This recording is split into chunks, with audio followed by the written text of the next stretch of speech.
What happens when humanity decides it doesn't need God? The Tower of Babel shows us the answer. After the Great Flood, Noah's descendants multiplied and spread across the earth. At this time, the whole world had one language and a common speech. As people migrated eastward, they found a plain in the land of Shinar and settled there. One day, they said to each other, "Come, let us make bricks and bake them thoroughly." They used brick instead of stone, and tar instead of mortar. Then they said something that revealed their hearts.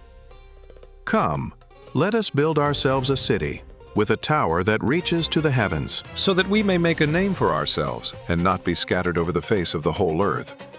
This wasn't just about building a tower.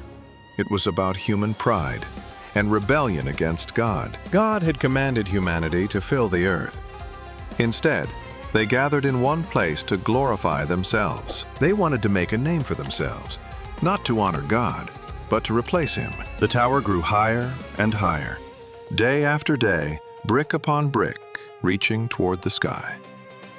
But the Lord came down to see the city and the tower that the people were building. God said, "If as one people speaking the same language they have begun to do this, then nothing they plan to do will be impossible for them."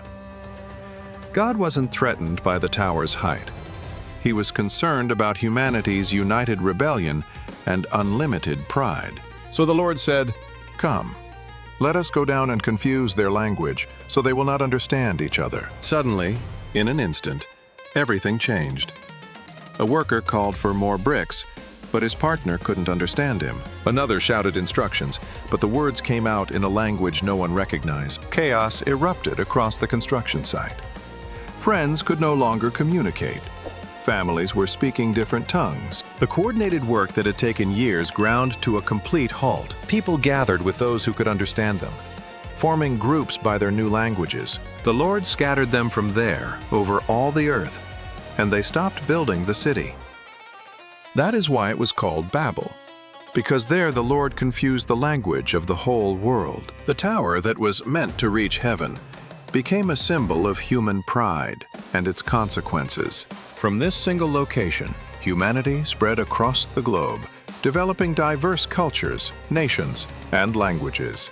The story of Babel teaches us something crucial. Unity without God is just organized rebellion. When we try to make a name for ourselves instead of honoring God's name, we're building our own Tower of Babel. But here's the hope. What God divided at Babel, He reunited at Pentecost. When the Holy Spirit came, people from every nation heard the gospel in their own language. The curse of Babel was reversed. God's plan is to bring all nations together, not in pride, but in worship of Him.